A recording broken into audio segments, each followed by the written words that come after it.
সুপ্রিয় দর্শকবৃন্দ, আসসালামু আলাইকুম রহমতুল্লাহি ওয়া বারাকাতুহু। সবাই কেমন আছেন? আলহামদুলিল্লাহ, আমি ভালো আছি। অত্যন্ত দুঃখের সাথে একটি কথা বলতে হচ্ছে। এই বাংলাদেশ হচ্ছে মুসলিম প্রধান দেশ। শতকরা 85 জন মুসলিম এদেশে বসবাস করে।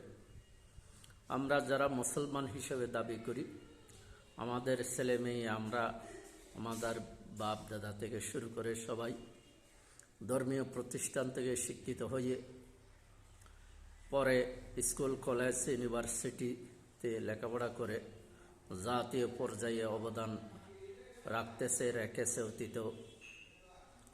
তো আজকে অত্যন্ত দুঃখের বিষয় হচ্ছে, গত 8 দিন থেকে বাংলাদেশের স্বতন্ত্র ইবতেদায়ী মাদ্রাসার শিক্ষকেরা তাদের ন্যায্য দাবি দাওয়া নিয়ে আন্দোলন করছে। গতকাল তারা প্রধান উপদেষ্টার বাসভবনের দিকে স্মারকলিপি দেওয়ার জন্য যাচ্ছিল। এমত অবস্থায় পুলিশ কাঁদানে গ্যাস, লাঠি চার্জ, জলকামান দিয়ে তাদেরকে আক্রমণ করে ছত্রভঙ্গ করে দেয়। এতে একজন নারী সহ প্রায় 10-15 জন আহত হয়েছে। কেন এভাবে নির্মম নিষ্ঠুরতা পুলিশ দেখাচ্ছে? পুলিশেরা যা দেখলাম, ভক্তের যারা ওই শক্তের ভক্ত, নরমের জম যেটা কথা বলা হয়, সেটাই আচরণ করলো দেখলাম। ঢাকা 7 কলেজের শিক্ষার্থীরা যখন ঢাকা বিশ্ববিদ্যালয়ের প্রভিসি জনাব আল মামুন সাহেবের বাসভবনে যাচ্ছে, তখন তো তাদেরকে বাধা দিতে পারে নাই। তারা ঢাকা বিশ্ববিদ্যালয়ে ঢুকে যে অত্যাচার, অবিচার, মারামারিতে লিপ্ত হয়ে গেছে, অসদাচরণ করছে, সেগুলো তো পুলিশ বাধা দিতে পারে নাই। ইতিপূর্বে মোল্লা কলেজ এবং সোহরাওয়ার্দী কলেজ, ঢাকা কলেজ এগুলা সংঘর্ষে লিপ্ত হয়েছিল, তখন তো তাদেরকে নিবৃত্ত করতে পারে নাই, তাদেরকে তো লাঠি চার্জ করে নাই, তাদেরকে জলকামান দিয়ে ছত্রভঙ্গ করে নাই। কেন স্বতন্ত্র ইসলামী শিক্ষকদেরকে স্বতন্ত্র ইবতেদায়ী মাদ্রাসার ইসলামী শিক্ষায় শিক্ষিত করে যারা দেশে অবদান রাখতেছে, খেয়ে না খেয়ে উপোস থেকে বিগত 40 বছর পর্যন্ত তারা পাঠদান করে আসতেছে, যারা বিনা পয়সায় লেখাপড়া করাইয়ে এখান থেকে বিভিন্ন ছাত্র ছাত্রীরা দাখিল পর্যায়ে ভর্তি হয়ে এরপরে দাখিল পাশ করার পরে এইচএসসি, আলিম, ফাজিল বা বিএ অনার্স, এমএ এগুলো পাশ করে বাংলাদেশে জাতীয় পর্যায়ে অবদান রাখতেছে। এমন শিক্ষা প্রতিষ্ঠান বাংলাদেশে বৈষম্যের শিকার হবে আমরা কখনো আশা করিনি। অতীতের যে সরকারগুলো গেছে বাংলাদেশে, 1971 সালে বাংলাদেশ স্বাধীন হওয়ার পরে এই পর্যন্ত মাদ্রাসা শিক্ষাকে অবহেলা করে আসছে প্রত্যেকটা সরকার।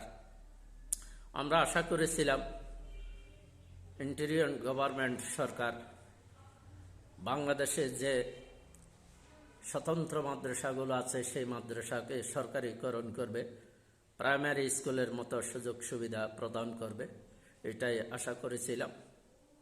যেহেতু এটা মুসলিম প্রধান দেশ, তো আমি আকুল আবেদন করব এদেশের প্রত্যেকটা নাগরিককে এই স্বতন্ত্র ইবতেদায়ী মাদ্রাসার শিক্ষকদের পাশে দাঁড়ানোর জন্য, তাদেরকে সমর্থন দান করার জন্য, তাদের পক্ষে সোচ্চার হওয়ার জন্য, জাতির এই শ্রেষ্ঠ সন্তানদেরকে যাতে সরকার সঠিকভাবে মূল্যায়ন করে স্বতন্ত্র ইবতেদায়ী মাদ্রাসা সরকারি প্রাইমারি স্কুলের মতো যাতে সুযোগ সুবিধা পায়, শিক্ষকরা যাতে একই রকম বেতন পায়।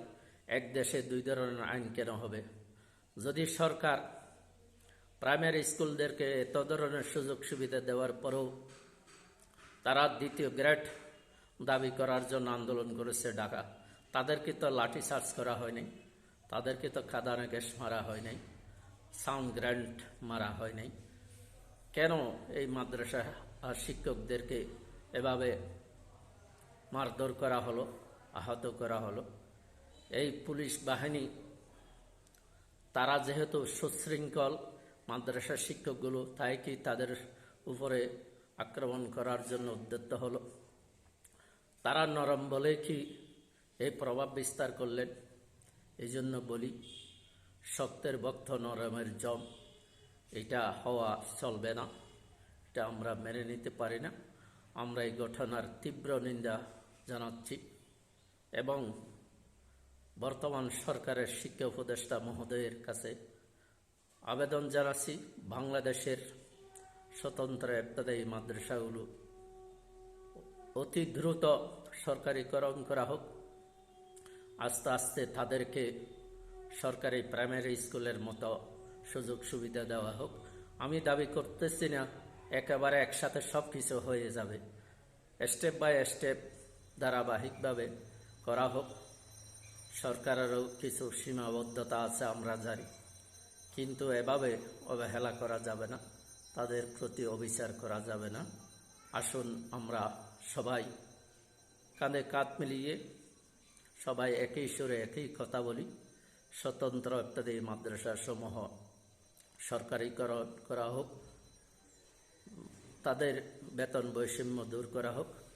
যারা দীর্ঘদিন থেকে এই মাদ্রাসায় আছে তারা কেউ কেউ এখন অবসরে চলে যাবে, তাদের জন্য সুষ্ঠু ব্যবস্থাপনা করে ভবিষ্যৎ জীবন যাতে সুন্দরভাবে কাটাইতে পারে সরকার এই ব্যবস্থা করবেন। আশা করি। আল্লাহ হাফেজ। আসসালামু আলাইকুম।